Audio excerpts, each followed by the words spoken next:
I'm at 64 Edgewood Road in Edgewood, Kentucky, doing a sanitary lateral inspection for the purchase of a home. We're looking for any structural issues, root intrusion, anything that may be of concern to the buyer. We're accessing the sewer line through this basement floor clean out. We're going to go both ways. We're going to try to go backwards towards, there's a stack in the rear, a cast iron stack back there, in between the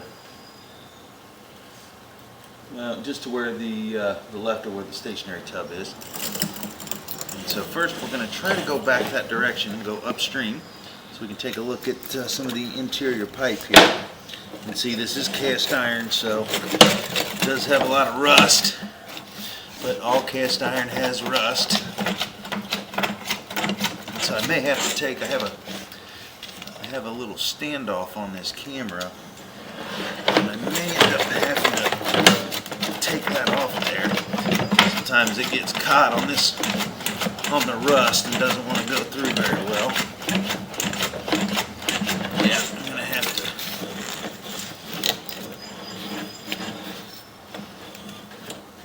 to. Cast iron gets awfully nasty because it rusts, and then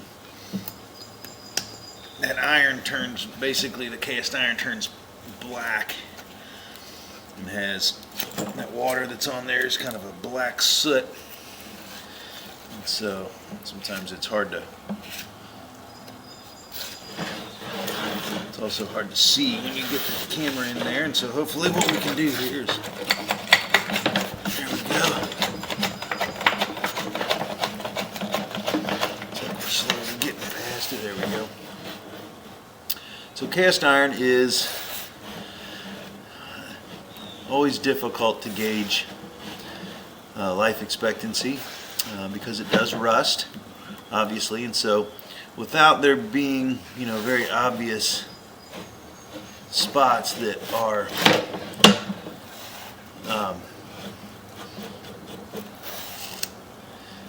like, if there's a big hole in it or something, you really don't know how much life is left in the line, because the walls could be an 1/8 of an inch thick, or they could be paper thin.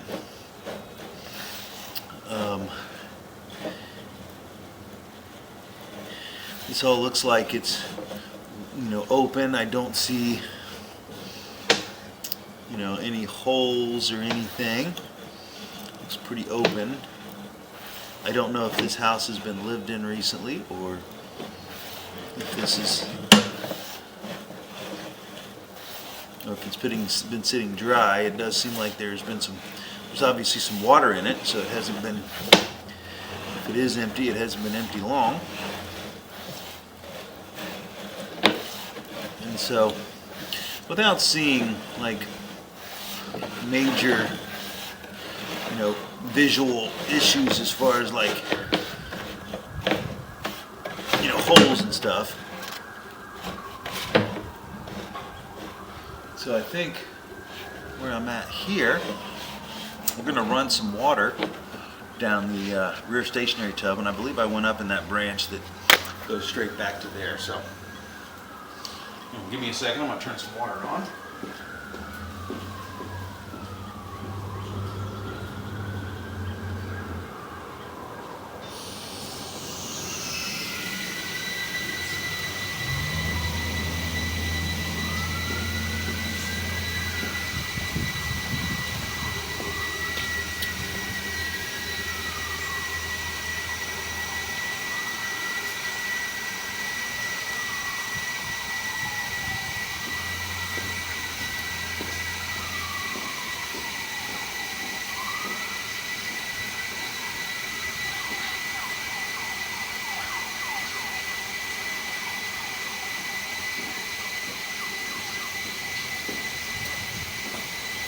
Okay, based off of what I'm seeing here, I'm actually gone past that connection, and I think I'm actually in like an outside drain or something. I'm going to pause the video for a second. I'm going to locate, see exactly where I am.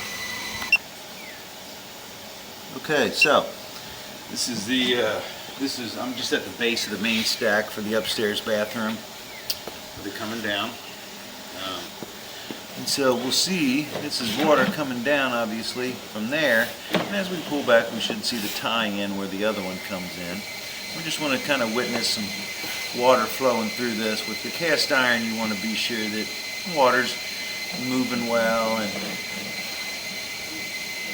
and like I said, it's cast iron is always ugly. It rusts, and so you know, basically you're just looking to make sure that it's functioning well under flow, and that there's you know, no major solids or anything resting in here. And so far, with all this water running, it does look good. You can see as it's running.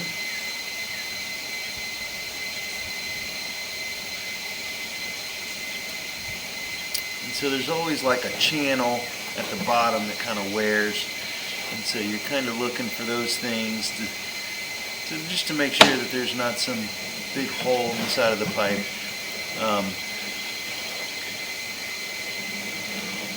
A lot of times with cast iron, the biggest thing is because of the rust, you want to make sure you're not using any wet wipes, stuff like that, just because it can very easily catch on the rust, and those things do not break down like toilet paper. You know, toilet paper will eventually disintegrate into nothing and continue on down the line.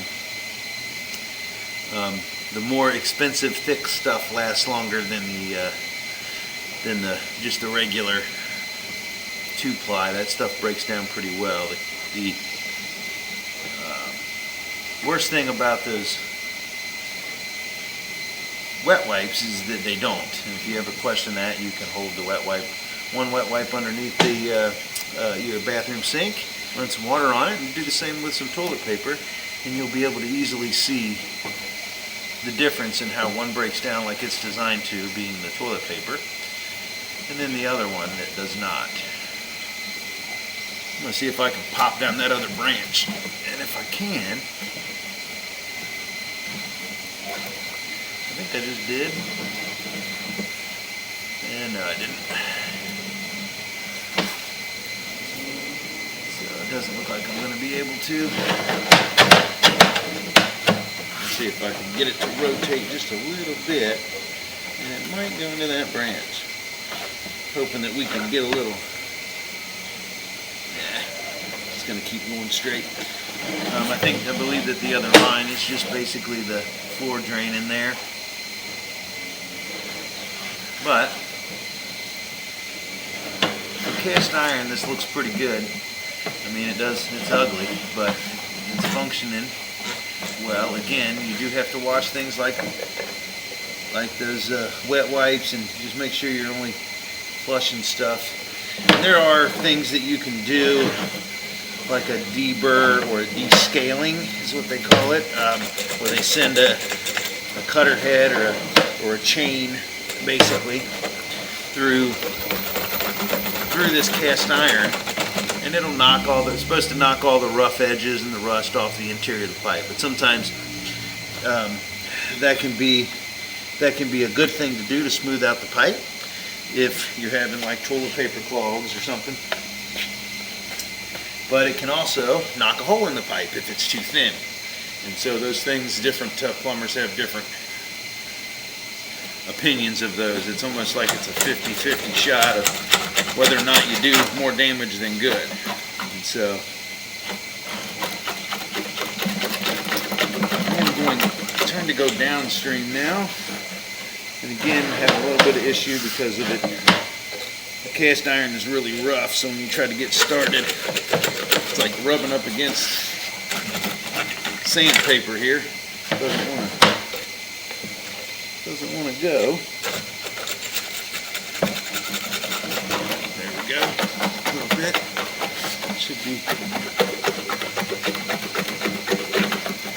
There we go. All right. Sometimes it takes a minute to get the camera flat. Okay. And then we should, as we get out, and as you can see, there we are.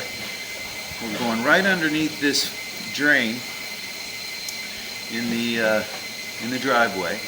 You want to make sure that you keep this clean, because you can get, obviously, all the stuff that gets into that. There's a possibility of some of that debris getting into the sewer line, which can also cause a backup. You just want to make sure you keep that clean. I don't see anything now, but you just want to make sure that you do keep that clean. And so we went from like a 4-inch cast iron into a 6-inch clay pipe. And that is a spider web off to your right. And so in these you're looking, same thing, you're looking for structural issues. The main thing we find with clay a lot is that we'll see some root intrusion, because with clay the sections of pipe are only about 3 foot long, and so there's just a lot of opportunity for root intrusion to get into these joints. You see there's one there, and then you're already at another one here. So over the years the packing in those joints breaks down, and they start to let in little finger roots and stuff like that is how it starts. But as long as you maintain them, they're not a major issue. Meaning, you keep them clean. And so far we haven't seen any of that. It's just something to say let's just say if you do see it, it's not uncommon. And so far this line looks great. This is pretty ideal for probably 80-year-old clay.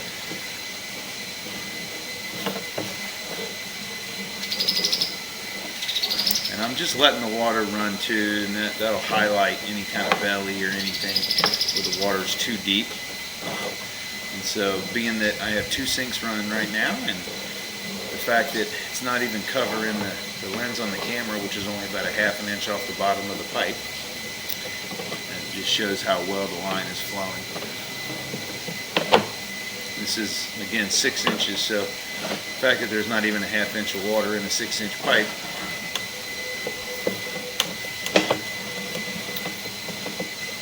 looks like it's running really well. Yeah, all these joints are really tight, looking really good. The clay looks great.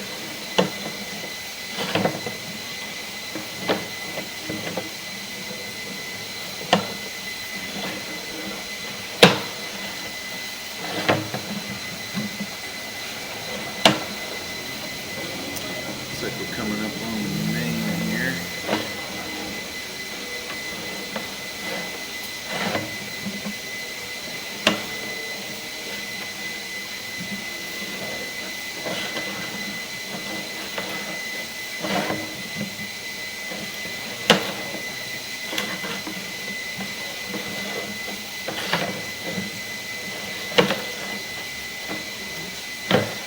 Got a little bit of water that just barely covered the lens there. It's not, I mean, with the water running, that's not a concern. That's normal.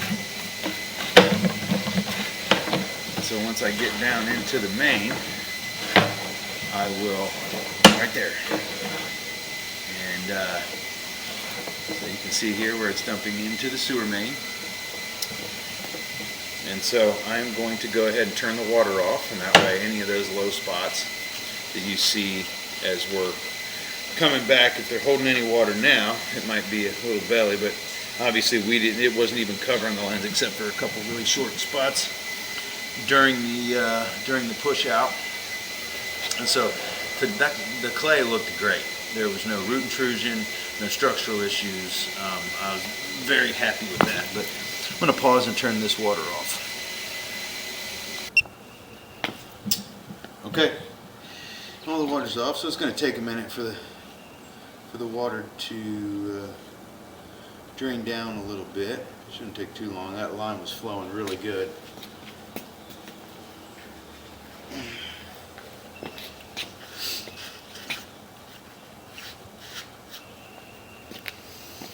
We'll start pulling back. That way we can see the flow behind us a little better. There's always water basically flowing down the sewer main because it's it's shared by all the houses on the street, but this should drain down relatively quick.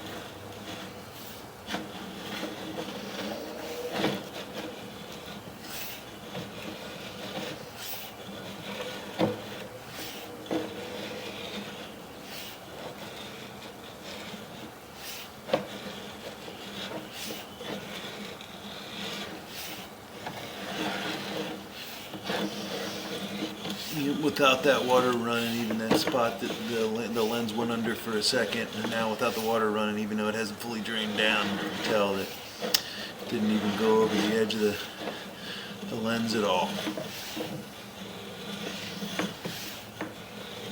And so I didn't find any issues at all with the line. Obviously the cast iron on the inside is always going to be ugly. And so it's always something that you do want to pay attention to, and like I said, make sure you're not flushing anything that you shouldn't, because cast iron is always easier to have soft clogs, which are just things that, normal things that would go down your drain. Cast iron's a little bit worse because it doesn't have the smooth edges like clay or PVC or even concrete in most cases. With cast iron, you always have those rough edges that can catch stuff. So you just want to be diligent about making sure you're not, flushing anything you shouldn't down a toilet, or it's about the only place you can get some of those larger objects anyway. You can see the exterior pipe is functioning perfect.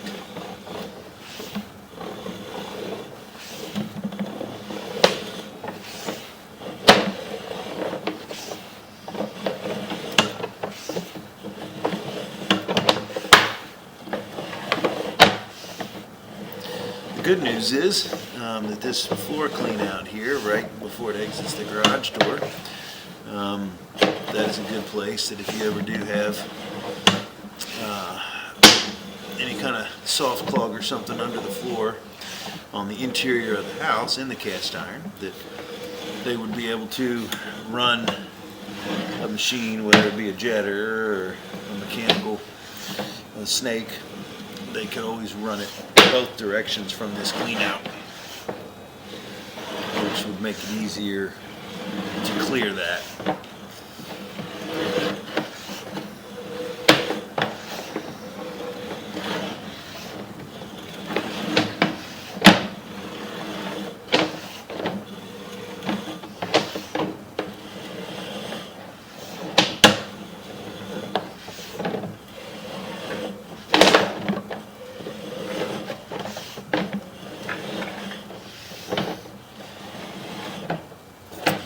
We are back in the cast iron, and again you can see that connection kind of drop down in there, right there on the top of the screen. That's a pipe coming through. That is that area drain, that box drain that's in the middle of the driveway.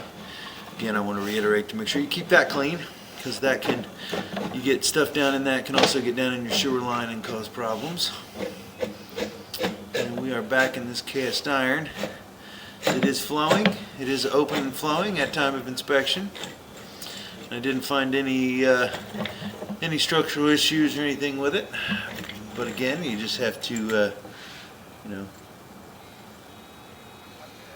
with cast iron, you just want to pay attention to it, and check it every now and then. I would, if you're feeling like things are running slow or something like that, you may want to have it checked. I mean, like I said, it is open now. I haven't found any issues, but cast iron again is something that you can't gauge a lifespan on, based off of how long it's been in the ground, and sometimes even soil conditions of the area can do it. And that's why most of the time the outside is fine, because it's encased in concrete or gravel, or under concrete anyway, encased in gravel. So usually there's not a whole lot of water around the outside, but when you're inspecting it, you're just looking for any glaring issues, any holes. And again, you can't have it descaled, but sometimes it does work, and it can take the rough edges off the pipe. But if the pipe is thin, it can also put holes in the pipe. Now, and so I would leave it alone unless or until it does cause an issue. But right now it's open and flowing freely. It's not holding any solids, and everything looked good. So that will end the inspection at 64 Edgewood Road in Edgewood, Kentucky.